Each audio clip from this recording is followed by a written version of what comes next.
أمي أستاذ يعقوب تنجبورا ويلي فليتفضل مشكورا. أعوذ بالله من الشيطان الرجيم. بسم الله الرحمن الرحيم. الحمد لله رب العالمين، والصلاة والسلام على محمد رسول الله وعلى آله الأطهار وصحبه الأبرار. رب اشرح لي صدري ويسر لي أمري واحلل عقدة من لساني يفقه قولي. يا الله يا رب العالمين، إياك نعبد وإياك نستعين. الحمد لله الحمد لله الحمد لله. أمي الله سبحانه وتعالى تندو كذاك ننوي بويا بودي أمبا لا تندو كذا أو بويانكا كاي فام بي كان نيسونجا ني على كوي ني محمد كوي شاو كابو مسو كابو فام بلا جلنا وي على تنوي سوتو كان يغاري جماناني جمانا كان نيغون دانكي على كولا ني جمانا فنفل لغبي ماروك Égypte, Asie, Mali, Sénégali, Abidjan, ni bébé kan nisonja ni alakira Muhammad Rasulullah sallallahu alayhi wa sallam aleka nyagalidi de bébé kan nisonja ni odi ola ambi ala tando kada o kamba fo alhamdulillahi rabbil alamin. O kɔfɛ e yɛrɛ ye mun de kɛ alakira ko la? O ɲininkali de bɛ kɛ sisan. E ye mun de kɛ Muhamadu ko la? An ka seku Sheikh Hamid Tanjigura ale bɛ ka nin fɛn fɛn kɛ, nin bɛɛ bɛ ka kɛ anw yɛrɛw de ye. Nin bɛɛ bɛ ka kɛ anw yɛrɛw de ye. O la ne se ye min ye ka k'a ye, o de ye n bɛ dugawu kɛ an fa ya rabbi ala k'a mɛn ne ni aw bɛɛ ɲɛfɛ. Kɔrɔta ya rabbi ala k'o di an ma. O tɛmɛnen kɔfɛ an bɛ dugawu kɛ nabaga bɛɛ lajɛlen ye minnu bɛ yen n'u tanyana salu ani dɔw ye sigi kɛ ɲina olu tɛ anw cɛla. An bɛ ala deli ya rabbi ala ka hinɛ u la,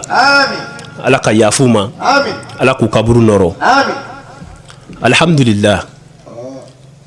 an tɛ ɲina hali bi an ka seku kɔ Murshidur Ruhi. Seku jumɛn don? An b'a fɔ ala dɔn fitinɛ yelen, silamɛya diinɛ hakika ɲinibagaw ɲɛ jɔyɔrɔ an'u jigisɛmɛ yiri a Sheikh Yaqub Dukure. Dɔw ko a ma ko faqirullah wa khadimur rasul. An b'a ka foli kɛ. Anw bɔra Bamako kunu, an natɔ a ko an k'a ka foli kɛ jamana ko a tɛ ni anw ye yan farikolo la mais dusukun na a bɛ ni anw ye. Alhamdulillah, an bɛ dugawu k'a ye. An fana bɛ dugawu ɲini aw bɛɛ lajɛlen fɛ parce que mɔgɔ min don k'a ka ɲɛnamaya bɛɛ kɛ ala ko la, a kɔrɔla hali sisan a cɛsirilen bɛ cogoya min na diinɛ in bɛ se ka fanga sɔrɔ. An bɛ dugawu k'a ye ala ka si jan ani kɛnɛya di an ni a ma. O tɛmɛnen kɔfɛ wajibiya tɛ an bolo sinon a ka xasida barikamanbaw bɛ yan, a ye minnu da alakira la kumana min na Faransi Charlie Hebdo a ye a essaye k'a fɔ k'a bɛ alakira dɛsɛ ka alakira juguya ka dɛsɛnw kɛ pour que ka alakira tɔgɔ tiɲɛ. Seku bɔlen a kalama a ye kasidaba dɔ dilan Charlie Hebdo la. O kasida dɔw bɛ an bolo yan nka waati n'a cogo kama an tɛna se ka don o kɔnɔ. Barisabula an y'a fɔ a ɲɛnɛ a ka dugawu min bɛ ni a y'a labɛn mawuludu la ɲina a taara wajulu kɛnɛ kan a ye dugawu min kalan ani ka sɔlatu in kɛ alakira kan. Anw yɛrɛ a kɛra anw ɲɛnɛ anw ye min ye a la an b'a dɔn anw ka alakira kanu bonyalen anw ko ayi an tɛna dan anw yɛrɛ dɔrɔn ma an bɛna Sikaso yan k'a kɛ ni Sikasokaw ye walasa hami gɛlɛn minnu bɛ anw na ala k'olu hami wuli ka bɔ anw kan siga foyi t'a la fana ne dalen b'a la parce que nin kɛnɛ ninnu tɛ kɛnɛ denninw ye f'an k'o yɔrɔ de faamuya nin ye kɛnɛ baw dɔ de ye alakira kɛnɛ ayi nin kɛnɛ ba de ye o la an b'a ɲini ala fɛ a k'a kɛ Muhammed bonya kama relation min bɛ ala yɛrɛ ni ala kɛra ni cɛ a k'a kɛ o bonya n'o barika kama a ka duwawu jaabi ya rabbi duwawu min don ni a bɛ kalan nka komi dɔ bɛ k'a fɔ an ɲɛna ko fɔ an ka kasida fɔ mais an bɛ kelen dɔrɔn fɔ a la daminɛ in a ye min fɔ a la a ko nabiyun azimul qadri wal haqqu nuruhu anara al wara wal qawlu kad kana muslima ko kɔrɔ fi ɲɛna a y'an ka taa duwawu la inshallah aywa ako Muhammadu ako nabi ɲuman de don Muhammadu nabiyun ako nabi ɲuman de don azimul qadri ako ko a jɔyɔrɔ ka bon kosɛbɛ Muhammadu jɔyɔrɔ ka bon nabi ɲumanw bɛɛ lajɛlen ɲɛmɔgɔ bali o to yen danfɛn bɛɛ lajɛlen ɲɛmɔgɔba yala o bɛ jɔyɔrɔba la dɛ voilà a ko jɔyɔrɔba k'a bɛ jɔyɔrɔba de la o kɔfɛ a ko di anara alwara ko alakira Muhammad rasulullahi sallallahu alaihi wasallam ka ale nɔrɔ o di danfɛn bɛɛ lajɛlen nɔrɔya anara alwara ayi dugure de ko ten a ka kasida la o kɔfɛ a ko di a ko ka kɔn alakira ba nali ɲɛ a ko diɲɛ bɛɛ tun ye dibi de ye rasul de nana ka na an bɛɛ bɔ dibi la ni k'an bila yelen na sallallahu alaihi wasallam o la an bɛ daw ma an bɛ taa an ka duwawu la duwawu minnu n'a bɛ kɛ a bɛ fɔ de Muhammad n'a ma sunɔgɔ minnu dalen don n'an m'u lakunu a bɛ taa k'u to dɛ ale n'a bɛ kalan a bɛ fɔ de Muhammadu ale bɛ fɔ ten an ka pɛrɛn ni Muhammadu ye fo alakira ka to a dayɔrɔ la k'a santi k'a fɔ ko dɔ bɛ yan ayi Mali tɛ dɛ Sikaso tɛ dɛ quartier bɛɛ fana tɛ dɛ Medine siga foyi t'a la inshallah ayiwa an ka taa Allahumma salli wa sallim wa barik وكرم على محمد رسول الله نبي العظيم سيد الجليل نور المنير الحق المبين البر الهادي الكافي الشافي العمين البشير الشافع المشفع المكرم المقدم الوجيه المقين المقي المدني السابق الوسيل العزيز الكريم الرعوف الرحيم المفتاح الفاتح حبيب الله نعمة الله صراط الله خاتم الأنبياء دليل الخيرات صاحب المقام نبي الرحمة مفتاح الرحمة مفتاح الجنة رحمة الرحمن ذي العز ذي الفضل روح الحق أبي الخاسم خاسم العادل سيد الكونين سيد المرسلين إمام الأئمة صاحب الوسيلة صاحب الدرجات الرافعة صاحب المقام محمود صاحب اللواء صاحب البراخ خليل الرحمن مطهر الجنان عين النعيم صراط المستقيم جميل الجامع لصفات الجمال منعوت بأحسن النعوت محمود في الأرض والسماء وعلى آله الأطهار عدد مخلوقات الرحمن آمين sisan duwawu filanan min bɛ kalan ale bɛ fɔ de amin sheikhu ye ala tɔgɔ baw de fara fara ɲɔgɔn kan nin na sisan n b'a fɔ a b'ale laminɛ ni amina ye ninnu ye sokɔnɔfɛnw de a bɔla kɛnɛma ni ɲinata banna fo san wɛrɛ mawuludu ni ala y'an sijɔ k'o kɔnɔ nin duwawu kelen bɛ kalan ni min ye min y'a la o k'o fɔ bari anw ye fɛn dɔ sɔrɔ a la ka ban alhamdulillah an bɛ d'aw ma aw b'a fɔ amin ya Allah ya nur